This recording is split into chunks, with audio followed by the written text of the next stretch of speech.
ध्यान से सुनिए।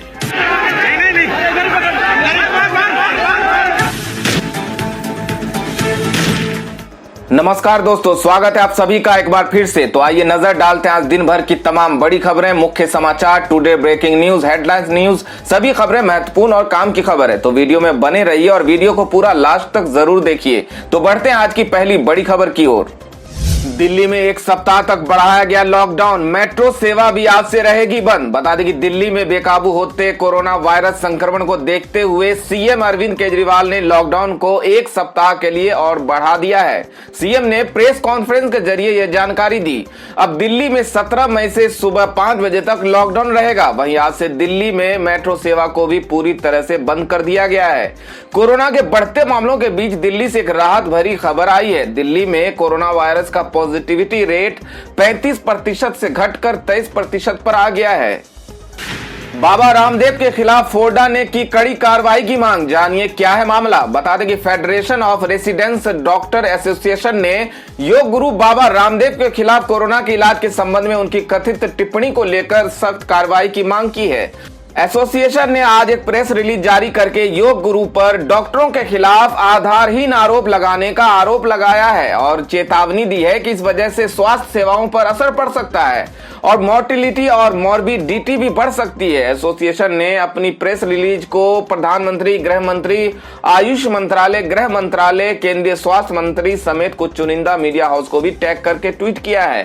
Federation of residence doctor association ने प्रेस रिलीज में कहा है कि इस समय कोरोना वायरस के खिलाफ मेडिकल फर्टिनिटी मिलकर काम कर रही है। करीब 1 साल की लड़ाई में हमने इस जानलेवा वायरस से लड़ते हुए अपने कई साथियों को खो दिया है, लेकिन फिर भी हम पर गलत इलाज करने और लगातार बिना किसी सटीक जानकारी के मरीजों को नुकसान पहुंचाने के आरोप लगाए जाते हैं। पीएम मोदी ने पंजाब, बिहार समेत 4 मुख्यमंत्रियों से की फोन पर बात, कोरोना के हालात का लिया जायजा। बता दें कि देश के कई राज्य इस समय कोरोना वायरस महामारी की दूसरी लहर से जूझ रहे हैं। महामारी के बढ़ते प्रकोप के बीच आज प्रधानमंत्री नरेंद्र मोदी ने पंजाब, कर्नाटक, बिहार और उत्तराखंड के मुख्यमंत्रियों से बात की। इस दौरान पीएम मोदी ने सभी राज्यों में कोरोना हालात का जायजा लिया और केंद्र द्वारा उन्हें पूरी सहायता पहुंचाने का भरोसा भी दिलाया। पीएम मोदी ने चारों मुख्यमंत्रियों को महामारी की दूसरी लहर से किए जा रहे उपायों की जानकारी भी दी। छत्तीसगढ़ में शराब की ऑनलाइन बिक्री और होम डिलीवरी को मंजूरी। जी हां दोस्तों, शराब के शौकीनों के लिए एक अच्छी खबर हो सकती है। बता दें कि छत्तीसगढ़ में कांग्रेस शासित सरकार ने कोरोना के कहर के बीच शराब की ऑनलाइन बिक्री और होम डिलीवरी की इजाजत दे दी है। आज राज्य सरकार की ओर से जारी आदेश में कहा गया है कि आज से राज्य में सुबह 9 बजे से रात के 8 बजे तक शराब की डिलीवरी होगी। छत्तीसगढ़ सरकार ने आज जारी आदेश में कहा है कि CSMCL की वेबसाइट या इसकी ऐप पर एक व्यक्ति 5 लीटर तक शराब बुक कर सकता है और शराब की दुकान से 15 किलोमीटर के दायरे में 100 रुपये का अतिरिक्त भुगतान करके होम डिलीवरी भी मंगवा सकता है।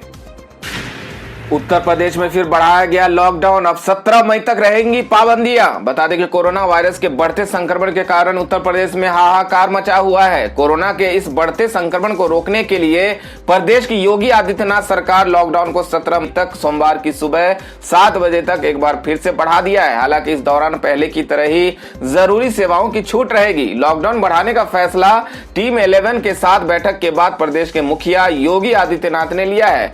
बता दें कि प्रदेश में पहले वीकेंड लॉकडाउन 9 मई तक के लिए बढ़ाया गया था, जो 10 मई की सुबह 7 बजे खत्म होना था। दरअसल पंचायत चुनाव के बाद यूपी के गांवों में कोरोना संक्रमण का खतरा मंडरा रहा है। इसके चलते प्रदेश की योगी आदित्यनाथ सरकार ने ये लॉकडाउन को बढ़ाने का फैसला किया है। हालांकि प्रदेश सरकार की तरफ से पहले जो आदेश आया था उसके मुताबिक लॉकडाउन को एक सप्ताह के लिए बढ़ाया गया था, जो कल सुबह 7 बजे खत्म होना था। एक बार फिर प्रदेश की योगी आदित्यनाथ सरकार ने पूरे हफ्ते लॉकडाउन लगाने का ऐलान कर दिया है। कोरोना संक्रमित आजम खान की तबीयत बिगड़ी, बेटे के साथ लखनऊ किए गए शिफ्ट। बता दें कि देश में कोरोना महामारी ने विकराल रूप ले लिया है, जिस वजह से आम से लेकर खास लोग सब इसकी चपेट में आ रहे हैं। हाल ही में उत्तर प्रदेश की जेल में बंद समाजवादी पार्टी के नेता आजम खान भी कोरोना संक्रमित हुए थे, जिनकी तबीयत बिगड़ने पर रविवार देर शाम उन्हें लखनऊ लाया गया। फिलहाल अब वो मेदांता अस्पताल में उपचाराधीन है। आजम के साथ उनके बेटे अब्दुल्ला खान भी पॉजिटिव पाए गए थे, वो भी मेदांता में ही इलाज करवा रहे थे। दरअसल सपा सांसद आजम खान और उनके बेटे अब्दुल्ला पिछले 14 महीनों से सीतापुर जेल में बंद है। बीते 28 अप्रैल को बुखार की शिकायत के बाद जेल प्रशासन ने आजम खान, अब्दुल्ला समेत कई कैदियों की कोरोना जांच करवाई, जिसकी रिपोर्ट 1 मई को आई। इसमें आजम और उनके बेटे पॉजिटिव निकले। इसके बाद डॉक्टरों की सलाह पर उन्हें लखनऊ के पीजीआई अस्पताल में शिफ्ट कराने की तैयारी हुई। एएमयू पर भारी पड़ी कोरोना संक्रमण की दूसरी लहर। 20 दिन में जान गंवा चुके हैं 19 प्रोफेसर। बता दें कि कोरोना वायरस के बढ़ते संक्रमण के कारण उत्तर प्रदेश में हाहाकार मचा हुआ है, तो वहीं कोरोना संक्रमण की दूसरी लहर अलीगढ़ मुस्लिम यूनिवर्सिटी में जमकर कहर बरपा रही है। आलम यह है कि बीते 20 दिनों में कोरोना संक्रमण के चलते एएमयू के 19 प्रोफेसरों की मौत हो गई है। एएमयू के जनसंपर्क अधिकारी उमर सलीम पीरजादा ने मीडिया को जानकारी देते हुए बताया कि शनिवार को लॉ फैकल्टी के डीन प्रोफेसर शकील अहमद समदानी का निधन हो गया है। इससे पहले शुक्रवार को जेएन मेडिकल कॉलेज में मेडिसिन फैकल्टी के प्रोफेसर शादाब अहमद खान का निधन हो गया था। मीडिया रिपोर्ट्स के मुताबिक एएमयू में रोजाना किसी न किसी प्रोफेसर, रिटायर्ड प्रोफेसर व अन्य स्टाफ के निधन पर शोक व्यक्त कर रहा है। बीते 20 दिनों में अब तक एएमयू के 19 प्रोफेसरों का निधन हो चुका है। इसमें सेवानिवृत्त प्रोफेसर व अन्य कर्मचारी शामिल नहीं है। ऐसे लोगों को जोड़कर मरने वालों की संख्या 40 से अधिक बताई जा रही है। गुजरात में गौशाला के अंदर बना दिया कोविड सेंटर। दूध और गोमूत्र से बनी दवाओं से हो रहा है इलाज। बता दें कि उत्तर गुजरात के बनासकांठा जिले के टोटोडा में एक गौशाला के अंदर कोविड केयर सेंटर बनाया गया है, जहां पर गाय के दूध और मूत्र के साथ साथ आयुर्वेदिक दवाओं का इस्तेमाल कर कोविड-19 रोगियों का इलाज किया जा रहा है। प्रशासन की ओर से इसका नाम वेदा लक्षण पंचगव्य आयुर्वेद कोविड आइसोलेशन सेंटर रखा गया है, जिसमें मौजूदा वक्त में 7 मरीज अपना इलाज करवा रहे हैं। अंग्रेजी अखबार इंडियन एक्सप्रेस की रिपोर्ट के मुताबिक सेंटर को मोहन जाधव चला रहे हैं। उन्होंने कहा कि यह सेंटर राजाराम गौशाला आश्रम में बनाया गया है, जिसकी शुरुआत 5 मई को हुई थी। मौजूदा वक्त में जिन मरीजों को यहां पर रखा गया है, उनकी RT-PCR रिपोर्ट पॉजिटिव आई थी। साथ ही उसमें कोरोना के हल्के लक्षण है। फिलहाल सभी लोगों का उपचार दूध, घी और मूत्र से तैयार 8 आयुर्वेदिक दवाओं से किया जा रहा है।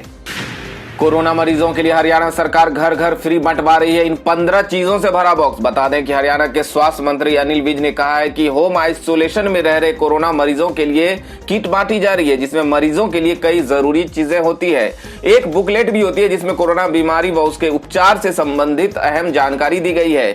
इसलिए सभी मरीजों को ये पुस्तक अवश्य पढ़नी चाहिए। विज ने बताया कि यूं तो इस पूरी किट की कीमत लगभग 5,000 रुपये है, परंतु प्रदेश में सभी मरीजों को ये किट निःशुल्क उपलब्ध कराई जाएगी। इस किट में एक oximeter, digital thermometer, steamer, 3 layer mask, AYUSH क्लॉथ, गिलोय, गनवटी, अरुण तेल, ORS तथा कोरोना बीमारी से संबंधित जानकारी से भरपूर बुकलेट सहित एलोपैथिक व आयुर्वेदिक दवाइयों के साथ कुल 15 आइटम शामिल है। सरकार का कहना है कि होम आइसोलेशन में रह रहे सभी मरीजों को ये किट निःशुल्क उपलब्ध कराई जाएगी। बिहार में कल से 18 वर्ष से अधिक के लोगों को लगेगी वैक्सीन। 3.5 लाख डोज पहुंची पटना। बता दें कि कल दोपहर के 1:30 बजे इंडिगो के स्पेशल फ्लाइट से कोविशील्ड की नई खेप पटना पहुंची। इसे आज शाम तक प्रदेश के सभी जिलों में भेज दिया गया। राज्य सरकार ने सीरम इंस्टीट्यूट ऑफ इंडिया को 1 करोड़ डोज का ऑर्डर दिया था, जिसमें 3.5 लाख डोज मिल गई है। बिहार के लोगों के लिए खुशखबरी है, 18 साल से ऊपर के लोगों का कल से वैक्सीनेशन शुरू होगा। दरअसल बिहार सरकार के स्वास्थ्य विभाग ने सीरम इंस्टीट्यूट ऑफ इंडिया को 1 करोड़ डोज का ऑर्डर दिया था, ताकि 18 साल से ऊपर और 45 साल के नीचे के लोगों को वैक्सीन दिया जा सके। हालांकि सीरम इंस्टीट्यूट ने पूरा ऑर्डर नहीं दिया है। विभाग के मुताबिक अलग अलग जिलों में वैक्सीन की डोज आज रात तक पहुंचा दी जाएगी। कल से 18 के ऊपर के लोगों को वैक्सीन देना शुरू कर दिया जाएगा। प्रवासी मजदूरों को मुफ्त भोजन देगी केरल सरकार। वित्त मंत्री थॉमस इसाक ने की घोषणा। बता दें कि केरल सरकार लॉकडाउन के दौरान प्रवासी मजदूरों को मुफ्त भोजन कराएगी। इसके लिए राज्य सरकार प्रवासी मजदूरों की सूची तैयार कराएगी, जिसके आधार पर उन्हें सुविधाएं मुहैया कराई जाएगी। केरल सरकार में मंत्री थॉमस इसाक ने इस बारे में जानकारी दी है। इसाक ने ट्वीट कर इसकी जानकारी दी है। उन्होंने लिखा है कि केरल में दूसरे राज्यों के प्रवासी मजदूरों की भी लॉकडाउन के दौरान मुफ्त भोजन की किट दी जाएगी। प्रवासी मजदूरों को उनकी बस्तियों में स्वास्थ्यकर स्थिति सुनिश्चित करने और जरूरत पड़ने पर उन्हें जनता होटल से मुफ्त भोजन उपलब्ध कराने के लिए स्थानीय प्रशासन इनकी सूची तैयार करेगा। दोस्तों, अगर आप भी अपने गांव, शहर या अपने राज्य की खबरों को देखना चाहते हैं तो कमेंट में अपने गांव, शहर या राज्य का नाम जरूर लिखें। और अगर आपको अभी तक किसी भी तरह की सरकारी सुविधा का लाभ नहीं मिला है तो वो भी कमेंट करके जरूर बताएं कि सरकार की कौन सी योजना अब तक नहीं पहुंची, जिससे कि आपकी बात हमारे चैनल के माध्यम से सरकार तक पहुंच जाए। तो चलिए बढ़ते अगली बड़ी खबर की ओर। कोविड शवों की निःशुल्क अंत्येष्टि कराएगी योगी आदित्यनाथ सरकार, नगर निगम सीमा में लागू होगा ये आदेश। बता दें कि कोरोना वायरस के बढ़ते संक्रमण के कारण उत्तर प्रदेश में हाहाकार मचा हुआ है, तो वहीं अब कोरोना संक्रमण से होने वाली मौतों के लिए योगी सरकार ने बड़ा फैसला लिया है, जिसके मुताबिक कोरोना संक्रमण से हुई मौत के बाद सभी पार्थिव शरीर की अंत्येष्टि निःशुल्क कराई जाएगी। इसको लेकर प्रदेश की योगी आदित्यनाथ सरकार ने शासनादेश भी जारी कर दिया है। योगी सरकार द्वारा जारी हुए शासनादेश के मुताबिक उत्तर प्रदेश में कोविड से मृत्यु की दशा में निःशुल्क अंतिम संस्कार होगा। यह आदेश नगर निगम सीमा में लागू होगा। मीडिया रिपोर्ट्स के मुताबिक सीएम योगी आदित्यनाथ ने समीक्षा बैठक के दौरान कई जिलों में कोरोना वायरस से संक्रमण के कारण किसी भी मृत्यु के बाद उसके पार्थिव शरीर की अंत्येष्टि के लिए बड़ी रकम वसूले जाने के प्रकरण पर टीम 9 का ध्यान आकृष्ट कराते हुए इस संवेदनहीनता पर रोक लगाने का निर्देश दिया था। प्रधानमंत्री मातृ वंदन योजना के तहत केंद्र सरकार महिलाओं के खाते में भेज रही है 5,000 रुपये। जानिए किसे मिलेगा लाभ।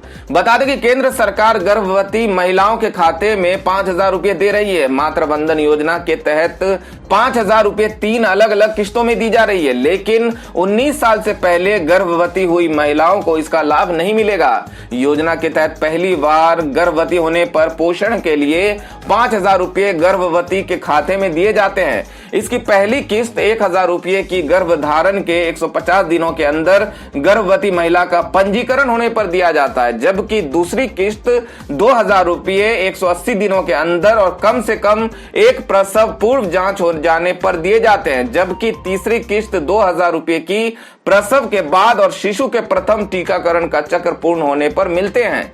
मातृत्व वंदना योजना 2021 के अंतर्गत केंद्र सरकार ने आवेदन की प्रक्रिया को ऑनलाइन कर दिया है। इस योजना के तहत लाभार्थी खुद ही ऑनलाइन आवेदन कर सकते हैं। प्रधानमंत्री मातृत्व वंदन योजना के तहत ऑनलाइन आवेदन करने के लिए लाभार्थी को www.pmmvy-cas.nic.in पर लॉगिन करके आवेदन करना होगा। तो खबरों में आगे बढ़ने से पहले आपको याद दिला दें कि अभी तक आपने वीडियो को लाइक नहीं किया तो लाइक कर दें, दोस्तों को शेयर भी कर दें और ऐसी ही बड़ी और ताजा खबरों के लिए हमारे चैनल को सब्सक्राइब भी जरूर कर लें। तो बढ़ते हैं अगली बड़ी खबर की ओर। सरकारी नौकरी चाहने वालों के लिए खुशखबरी निकल के आ रही है। कोरोना काल में रेलवे विभाग कर रहा है इन पदों पर नियुक्ति। 10वीं पास छात्रों को मिल रहा है सरकारी नौकरी करने का सुनहरा मौका। बता दें कि वेस्टर्न रेलवे ने मुंबई सेंट्रल और वलसाड मुंबई में कोविड आइसोलेशन वार्ड में अनुबंध के आधार पर CMP, nursing sister, hospital attendant के पदों के लिए 27 रिक्तियों की घोषणा करते हुए एक अधिसूचना जारी की है। वे सभी जो रेलवे का हिस्सा बनना चाहते हैं उन्हें 11 मई 2021 को या उससे पहले उन पदों पर आवेदन करने का अवसर है। सभी इच्छुक उम्मीदवार को केवल ऑनलाइन मोड के माध्यम से अपने आवेदन जमा करने की आवश्यकता है। किसी अन्य मोड के माध्यम से प्राप्त आवेदनों को स्वीकार नहीं किया जाएगा। इस भर्ती प्रक्रिया के माध्यम से कुल 27 रिक्त पदों पर भर्ती की जाएगी। उम्मीदवारों का चयन 13 मई 2021 को निर्धारित वीडियो या व्हाट्सएप वीडियो साक्षात्कार के माध्यम से किया जाएगा। बात कर लेते हैं सोने और चांदी के ताजा भाव की। तो बता दें कि सराफा बाजार में सोने का दाम 46,800 रुपए प्रति 10 ग्राम पर रहा, वहीं चांदी की कीमत 69,511 रुपए प्रति किलोग्राम पर मिल रहा है। बात कर लेते हैं आज के मौसम समाचार की। तो बता दें कि मई माह का एक हफ्ता बीत चुका है और दूसरे हफ्ते में भी देश के किसी हिस्से में लू चलने की संभावना नहीं है। हालांकि महाराष्ट्र, मध्य प्रदेश और उत्तर प्रदेश के कुछ हिस्सों में शुष्क और गर्म मौसम बना रह सकता है। प्रत्येक वर्ष मई में गर्मी अपने चरम पर होती है, लेकिन इस बार मानसून पूर्व गतिविधियों के चलते स्थिति बदली हुई है। पश्चिमी राजस्थान को छोड़कर पूरे उत्तर भारत में कहीं भी लू जैसा माहौल नहीं बना हुआ है। मानसून भी अपनी गति से आगे बढ़ रहा है और तय समय पर केरल पहुंच जाएगा। तो दोस्तों ये थी अब तक की सभी बड़ी खबरों की अपडेट्स। टुडे ब्रेकिंग न्यूज और लेटेस्ट खबरों को देखने के लिए हमारे चैनल को सब्सक्राइब जरूर कर लें। वीडियो लाइक और शेयर जरूर कर दें अपने दोस्तों और रिलेटिव्स के साथ। तो दोस्तों आपसे फिर मिलेंगे काम की खबरों और सरकारी योजनाओं की एक और नई वीडियो के साथ। तब तक के लिए धन्यवाद दोस्तों।